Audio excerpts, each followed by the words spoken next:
نہ جان جا رہی ہو نہ عزت جا رہی ہے تو پھر پیسہ بھی شریعت میں حکم ہے کہ اس کی بھی حفاظت کرو. دنیا مسافر خانہ ہے. میں بار بار بیان میں کہتا ہوں, میں کیا کہتا ہوں, قرآن کہتا ہے, لیکن اس کا مطلب یہ نہیں ہے کہ اس میں چیزیں پھینکنا شروع کر دو آپ کہ یار ویسے ہی گزر جائے گی تو کوئی بات نہیں, اڑا دو, ختم کر دو, مر جائیں گے تو ویسے ہی ختم ہو جائے گا. تو مر جائیں گے تو ختم ہوگا, لیکن اس سے پہلے ختم ہو گیا تو ٹائم سے پہلے مر جائیں گے. سمجھ رہے ہیں؟ اعتدال ہے نا اسلام میں, نہ ان چیزوں سے دل لگاؤ. سورہ بنی اسرائیل کی کیسی بہترین آیت ہے. آج میں سفر سے آیا ہوں تو میری سیٹنگ بھی تھوڑی سی آؤٹ ہے کیونکہ میں سویا نہیں ہوں پوری رات. تو قرآن کے الفاظ دیکھیں, لا تجعل یدک مغلولۃ الی عنقک, نہ تو اتنے کنجوس بن جاؤ کہ اپنے ہاتھوں کو گردن سے باندھ لو, ولا تبسطها کل البسط, اور نہ اپنے دونوں ہاتھوں کو ایسے پھیلا کے اڑانا شروع کر دو. وابتغ بین ذلک سبیلا, ان دونوں کے درمیان اعتدال والا راستہ اختیار کرو. اچھا, ہر آدمی کہتا ہے میں اعتدال سے چل رہا ہوں کہ نہ میں اتنا ایسے اڑا رہا ہوں اور نہ میں کنجوس ہوں, کیونکہ میں نے اس دن میری گاڑی کا شیشہ ایک بندے نے صاف کیا تھا, میں نے اس کو 10 روپے دیے تھے, میں تو بالکل بھی کنجوس نہیں ہوں.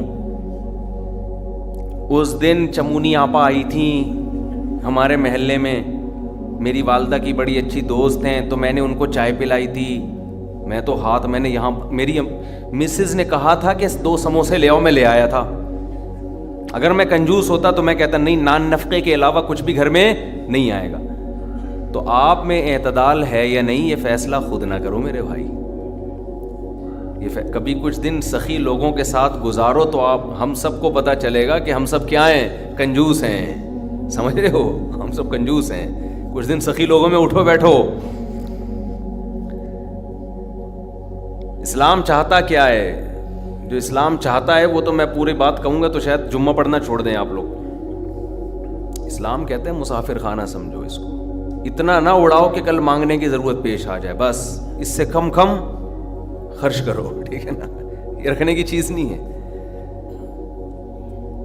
لیکن ہم یہ نہیں, ہم نے تو کتنے سالوں کا جمع کر کے رکھا ہوا ہے, جمع ہوتا جا رہا ہے, ہوتا جا رہا ہے, ہوتا جا رہا ہے, پلاٹ کی شکل میں, گولڈ کی شکل میں, دکانیں, پھر پراپرٹی, ہوتے ہوتے ہوتے.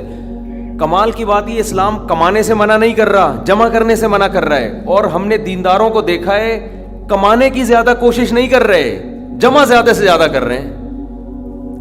عجیب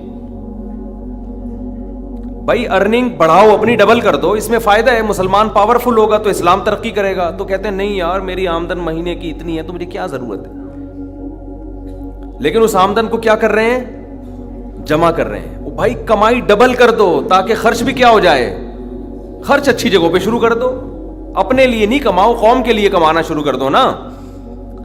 ڈبل کمانا شروع کر دو, 4 گنا کمانا شروع کر دو, لیکن اس کمائی کو پھر خیر کے کاموں میں خرچ کرو.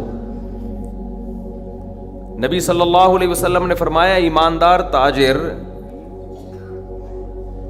وہ شخص جو اس لیے تجارت کرے کہ لوگوں کے سامنے ہاتھ نہ پھیلانا پڑے, ایمانداری کے ساتھ تجارت کرے. پیغمبروں کے ساتھ ہوگا قیامت کے دن. حضرت عثمان اگر تھوڑا کماتے تو 400 گھوڑے دیتے جہاد میں, بولو نا.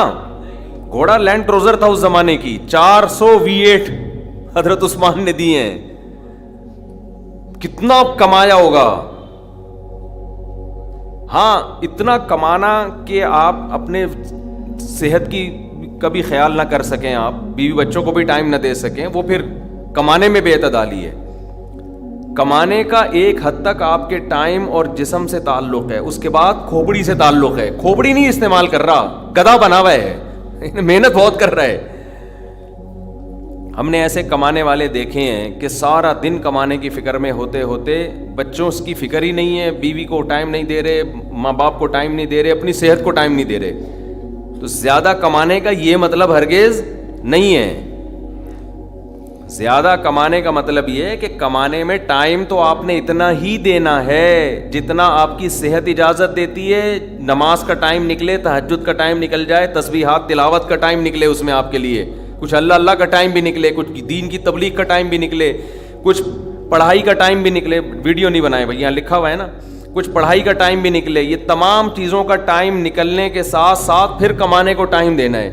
اس میں پھر جب اتنا ٹائم دے کے پھر پلاننگ کر کے اس کو بڑھانے کی کوشش کرنی ہے, یعنی ارننگ کو بڑھانے کی کوشش کرنا ہے. یہ نہیں کہ آپ نے ٹائم زیادہ دینا شروع کر دیا, اس میں ٹائم زیادہ دینے سے تو آپ کی صحت کو نقصان ہوگا نا. ارے 5 نمازیں تو پڑھنی پڑیں گی نا ٹائم پہ, پھر تلاوت روزانہ کرنی ہے کہ نہیں کرنی ہے, صبح و شام کی تسبیحات ہیں وہ بھی کرنی ہے, تہجد کی بھی کوشش کرنی ہے, باپ کو بھی ٹائم دینا, اماں کو بھی, بیوی بچوں کو بھی, پھر باقی پھر اپنی ایکسرسائز وغیرہ صحت کو بھی, پھر باقی ٹائم کس کو دینا ہے, وہ پیسہ کمانے کو دینا ہے. پھر اس پیسہ کمانے کے کو جتنا ٹائم آپ نے دے دیا تو اس میں آپ کہہ سکتے ہیں کہ پھر ہم اس کو بڑھائیں کیسے, ہم تو 8 گھنٹے کمانے کو دے رہے ہیں, اب اس میں کیسے بڑھائیں ہم. تو بھائی کھوپڑی استعمال کر کے کیا کریں, اس کو بڑھائیں. کھوپڑی سے چیزیں بڑھ جاتی ہیں, کھوپڑی تو استعمال مسلمان کر ہی نہیں رہا ہے نا. اب یہ کہ کیسے کھوپڑی استعمال کریں, تو آپ خود استعمال کرو کہ یار میں یہ کام کر رہا ہوں تو میں اگر یوں کر لوں تو یہ ایسے بھی ہو سکتا ہے. یہ بیٹھیں گے تو سمجھ میں آئے گا انشاءاللہ آپ کے خود, لیکن بیٹھتے ہی نہیں ہیں, سوچتے ہی نہیں ہیں. جو جہاں کھڑا ہے وہیں کا وہیں رہے گا وہ. خیر, تو میں کیا عرض کر رہا تھا, وہ تو بات ختم ہو گیا, آپ لیٹ آئے نا, اصل بات کچھ اور شروع ہوئی. اچھا خیر, جلدی سے بات کو میں لے کے آتا ہوں. تو اعتدال جو ہے نا, سخاوت, سخی لوگوں میں آپ اٹھیں گے بیٹھیں گے تو پتہ چلے گا کہ اعتدال کسے کہتے ہیں. عربوں میں بڑی سخاوت ہے, ہم نے علماء میں بڑی سخاوت دیکھی ہے. تو سخاوت کا مطلب یہ ہے کہ آپ اتنا خرچ نہ کریں کہ کل آپ کو مانگنا پڑ جائے. اس کا علماء نے ایک معیار بیان کیا ہے, وہ خوب اچھی طرح سمجھ لیں, وہ بڑا زبردست معیار ہے کہ اپنے اور اپنے بیوی بچوں کے لیے 1 سال کا ذخیرہ کر لیں پیسوں کا, چاہے وہ گولڈ کی شکل میں ہو یا کرنسی کی شکل, بہتر ہے گولڈ کی شکل میں ہو. آج اگر آپ جاب لیس ہوتے ہیں تو 1 سال تک اگر آپ کو جاب نہ بھی ملے تو آپ نے جو پیسہ اسٹور کیا ہوا ہے اس سے اسی معیار کی زندگی اپنے گھر والوں کو دے سکتے ہیں جو اب تک دیتے آئے ہیں. اور یہ 1 سال آپ کے پاس جاب تلاش کرنے کا یا کاروبار دوبارہ سے اٹھانے کا آپ کے پاس موقع ہے. 1 سال سے زیادہ کی پھر کوئی انتہا نہیں ہے. لوگ کیا کرتے ہیں, جمع کر رہے ہیں کہ کل اگر جاب چلی گئی, کل اگر کاروبار ٹھپ ہو گیا تو بھائی کل کیا, پھر تو خبر تک کا رکھو سنبھال کے, وہ تو پھر ٹینشن سے ہی دنیا سے جاؤ گے. تو کچھ اللہ پہ توکل کرو نا اس معاملے میں. اللہ ہمارے بس میں یہ تھا, 1 سال ایک خاص مقدار ہوتی ہے, اس میں چاروں موسم آ جاتے ہیں. بھائی کاروبار آپ کا نہیں چلا, سردی میں نہیں چلا تو ہو سکتا ہے گرمی میں چل جائے, خزاں میں چل جائے, بہار میں چل جائے, تو کبھی نہ کبھی تو چلے گا. نہیں چلا تو پھر اللہ نہیں چلانا چاہتا, بس اسی میں اللہ کرے بیٹھ کے. جو آدمی اللہ پہ اعتماد توکل نہیں کرتا وہ تو کبھی زندگی میں سکون میں آ ہی نہیں سکتا ہے. تو 1 سال کا اسٹور کر لیں آپ. اور بہت اللہ نے پیسہ دیا ہے تو بچوں کے لیے ایک پراپرٹی لے کے ڈال دی, پلاٹ 2-4 لے کے ڈال دیے. مرنے کے بعد بچے بالکل روڈ پہ نہ آ جائیں, بس باقی کیا کرو, کھاؤ کھلاؤ. کیا کریں. ایک لطیفہ سنا دوں, ہمارے ایک دوست نے بھیجا تھا, بڑا زبردست قسم کا. ہمارے ایک دوست ہیں لاہور میں, انہوں نے کسی کا لطیفہ بھیجا, لیکن لطیفہ بڑا سبق آموز ہے. وہ ایک آدمی گیا گوشت کی دکان پہ, شاید آپ لوگوں نے بھی سنا ہو, اور کہنے لگا کہ 1 کلو گوشت دے دو. اتنے میں ایک بندہ آیا, یہ آدمی لینڈ کروزر میں گیا نا, بڑی VIP گاڑی میں, مالدار آدمی ہے. گوشت کتنا لے رہا ہے, 1 کلو.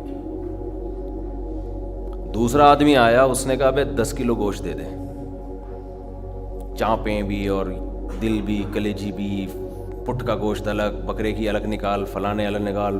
بڑے بھائی وہ کسائی اس کو چھوڑ کر اس کے پیچھے لگ گیا نا, اس کو پہلے گوشت بنا کے دیا. یہ جو 1 کلو والا تھا نا, 1 کلو والا, اس کو غصہ آیا کہ یار اس کو تو 10 کلو دے رہا ہے کم بخت, 10 کلو والے کو پہلے دے رہا ہے. اس نے کہا بھائی وہ اس کا آرڈر بڑا ہے, وہ پرانا کسٹمر ہے ہمارا. اس نے کہا یار اس کے پاس اتنا پیسہ کہاں سے آیا کہ اتنا ویسے گوشت لے کے جا رہا ہے. اس نے کہا بات یہ ہے کہ اس کی 4 بیویاں ہیں. اس کی کتنی بیویاں ہیں, 4 بیوی, چاروں بیوہ ہیں. اور یہ چاروں بیویاں کسی مالدار آدمی کی بیویاں تھیں جو ان کے لیے بہت پیسہ چھوڑ کے گئے اپنی بیویوں کے لیے. اس مالدار نے کھایا کم اور بچایا بولو زیادہ. اب بچانے میں زندگی گزر گئی اس کی، تو ظاہر ہے کھانا نصیب نہیں ہوا، مر گیا۔ وہ مر گیا جب میں نے اس اسٹائل سے کہا نا، تو مجھے وہی یاد آ گیا لڈن جعفری، اللہ مر گئے پھر دوبارہ زندہ ہو گیا، کچھ اسٹائل اچھا تھا۔ تو بچایا نہیں، اور بچا کے مر گیا۔ اب ظاہر ہے بیوی جو تھی ان کو پیسہ مل گیا ٹھیک ٹھاک، اب ان کے پاس پیسہ ہے، بندہ مارکیٹ سے شارٹ ہے۔ عورت کو ظاہر ہے پیسے کے ساتھ شوہر بھی تو چاہیے نا، اس میں بھی ڈیزائرز ہیں، اس کو بھی ضرورت ہے میاں کی۔ تو یہ غریب کا جذبہ تھا 4 شادیاں کرنے کا نا، تو یہ کرتا چلا گیا، پرانے والے کا سارا پیسہ کس کے پاس آ گیا، اب یہ بیوی کے خرچے پہ کھا رہا ہے، یہ بچا نہیں رہا، ظاہر ہے عورت کا پیسہ ہے۔ تو یہ دوسرے کے پیسے پر ان کی بیویوں سے شادی بھی کی ہوئی ہے، اور اس دوسرے کے پیسے پر کھا بھی رہا ہے، اس لیے یہ 10 کلو گوشت لے کے جاتا ہے، سمجھ رہے ہو؟ اس نے فوراً کہا میرے لیے بھی 10 کلو بنا دے، میں نہیں چاہتا میرے مرنے کے بعد میرا ہوا بچا پیسہ کوئی اور بے غیرت استعمال کرے، معذرت کے ساتھ۔ ابے پہلے خود تو کھاؤ، اس وقت جو تمہاری حاضر سروس بیوی ہے، بولو تم جب تک میری بیوی ہو تو کھاؤ، ٹھیک ہے نا، تم بھی کھاؤ میں بھی کھاؤں گا۔ مر گئے تو بھائی وہ اس کے لیے نکاح کا دروازہ، اور جب ہمارے بیانات چل رہے ہیں تو یہ تو اور دروازہ کھل گیا ہے، پہلے تو بیوہ کو رشتہ ہی نہیں ملتا تھا نا، اب تو بہت سی بیوہ ایسی مارکیٹ میں آ گئی ہیں، پیسہ بہت ہے بندہ نہیں ہے، ہم اپنے خرچے پہ شادی کرنے کے لیے تیار ہیں، کوئی شریف آدمی مل جائے ہمیں، اب تو ایسی بیوہ بہت آ گئی ہیں مارکیٹ میں کہ جی پیسہ ہمارے میاں بہت چھوڑ کے گیا، بندہ نہیں ہے۔ تو میں نہیں کہہ رہا آپ بیوی کے لیے پیسہ نہ بچائیں، لیکن یہ دماغ میں رکھیں کوئی بغیرت آپ کے پیسے پہ آپ کی بیوی کے ساتھ زندگی گزارے گا، خرچہ آپ کا ہوگا، آپ اس کو پیسہ دے کے جا رہے ہیں۔ تو اعتدال اس چیز میں ضروری ہے، ایسے لاوارث نہ چھوڑو اپنے بیوی بچوں کو، لیکن اعتدال، اتنا بھی نہ دو کہ ہری ہری سوجنا شروع ہو، بچوں کے لیے بھی بناؤ کچھ۔ خیر کہاں سے کہاں بات چلی گئی یار، تو جلدی سے بات کو سمیٹتا ہوں، کیا کروں پھر گھوم پھر کے ادھر ادھر دائیں بائیں جانے لگتے ہیں۔ تو یہ میں ان لوگوں کے لیے یہ لطیفہ ہے جو بہت زیادہ بچانے کی فکر کرتے ہیں۔ میں کہتا ہوں نا، آپ اپنی اولاد کے لیے بچا رہے ہو، اپنی اولاد کے لیے بچا رہے ہو، کھا نہیں رہے نہ خرچ کر رہے ہو بچوں کے، تو بچے پھر جب بچوں کے پاس آئے گا تو وہ اپنے بچوں کی فکر میں بچائیں گے، تو آپ بھی تو خود کسی کے بچے ہو نا، آپ کھاؤ، بولو مجھے اپنے ابا کے بچوں کی فکر ہے، میرے ابا نے میرے لیے چھوڑا تھا، میرے بچوں کے لیے تھوڑی چھوڑا تھا۔ اور اگر آپ کے ابا نے آپ کے لکھ کے بجائے آپ کے بچوں کے لیے چھوڑا تھا، تو آپ کے ابا تو بڑے بے وقوف تھے، کیونکہ بچوں کے لیے بھی اس لیے چھوڑا کہ وہ اپنے بچوں کے لیے چھوڑیں، پھر تو کھائے گا کون پھر اس کو بیٹھ کے؟ بات یہ کہ اللہ پہ اعتماد اور توکل بالکل ختم۔ یہ بھول گئے ہیں کہ جب انسان دنیا میں آتا ہے تو صرف پیٹ نہیں لے کے آتا، 2 ٹانگیں 2 ہاتھ کمانے کے لیے لے کے بھی آتا ہے۔ آپ کا بچہ اپاہج ہے تو سمجھ میں آتی ہے بات، 2 ہاتھ 2 ٹانگیں، تو بھائی جیسے آپ نے کمایا وہ بھی کمائے گا انشاءاللہ۔ جب آپ پیدا ہوئے تھے خدا نے آپ کی ماں کی چھاتیوں میں آپ کے لیے رزق پیدا کیا تھا، آپ کا بچہ پیدا ہوا تو اس کی ماں کی چھاتیوں میں بھی خدا نے رزق پیدا کیا ہے، تو اس کا مطلب رزق بچہ لے کر آ رہا ہے۔ تو فکر کرو اعتدال کے ساتھ، اس کو سروں پہ مسلط نہ کرو،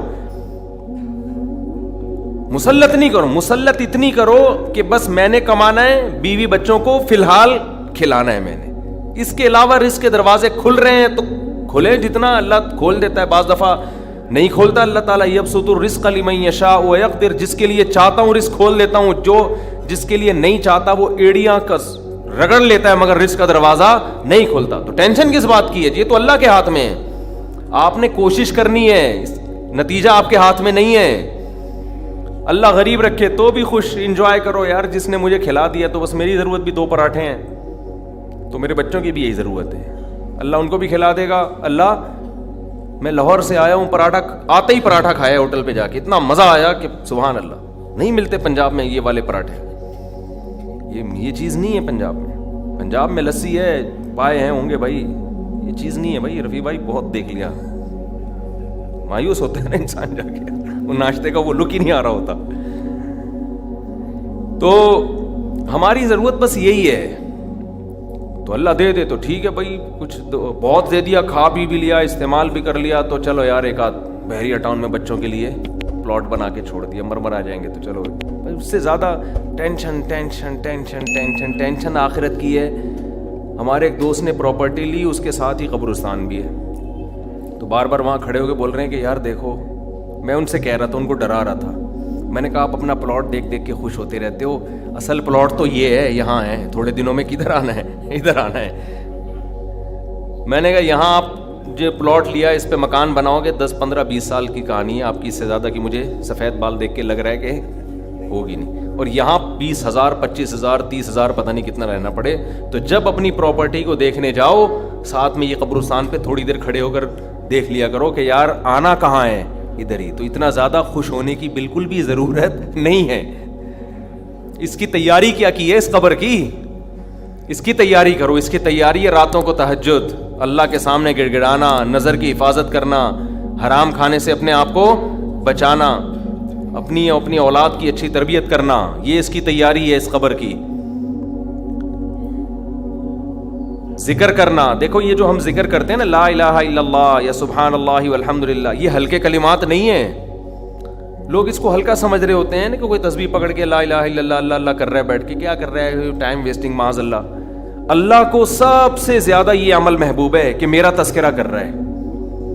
ہم جب دنیا کا تذکرہ کرتے ہیں، پراپرٹی وہاں چلی گئی، ابے تجھے پتا ہے وہ بھی ہاتھ سے نکل گئی پراپرٹی، اور یہ بھی ہو گیا اور وہ بھی ہو گیا، ابے تجھے پتا ہے آج کل کون سا بزنس چل رہا ہے. صبح و شام دنیا دنیا دنیا جو کرتے ہیں نا، اس میں ہمیں دلچسپی ہے، اللہ کو کوئی دلچسپی نہیں ہے، یہ فنا ہونے والی چیز ہے.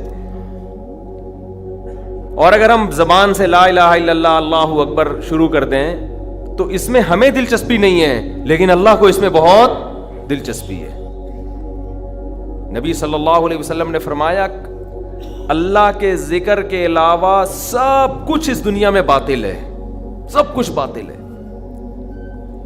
دنیا کا تذکرہ بھی اللہ کے لیے ہو تو اچھا ہے. آپ پراپرٹی بھی لے رہے ہیں تو یار اللہ کے لیے لے رہا ہوں میں، کہ اللہ کا حکم ہے کہ سب اڑاؤ نہیں، کچھ اگر اللہ نے وسائل دیے تو کچھ بچا لو اولاد کے لیے، تو اللہ کا حکم ہے تو یہ ذکر بن جائے گا. لیکن ہمارے ایسا نہیں ہے ہمارا مزاج. ہم تو دنیا کے چسکے لے لے کے تذکرے کرتے ہیں ہر وقت. تو یہ اس کی اگر ہم معمول بنا لیں نا، تسبیح ہاتھ میں رکھیں، میں نے دیکھا اس کا بڑا اثر پڑتا ہے. لاشعوری طور پر انسان کی زبان چلنا شروع ہوتی ہے، لاشعوری طور پر. تو عادت ڈالیں اللہ کا نام لینے کی، اس سے دماغ ہٹے گا. یہ جو گند میں دنیا کے گٹر جو ہمارے حضرت فرمایا کرتے تھے، دنیا کی محبت کے دلوں میں گٹر ابل رہے ہیں، تو سکون کہاں سے ہوگا؟ سکون خوشبو میں ہوتا ہے، گٹر کی بدبو میں تھوڑی ہوتا ہے. یہ دنیا کی محبت میں بھی اسمیل ہے، ایک بدبو ہے.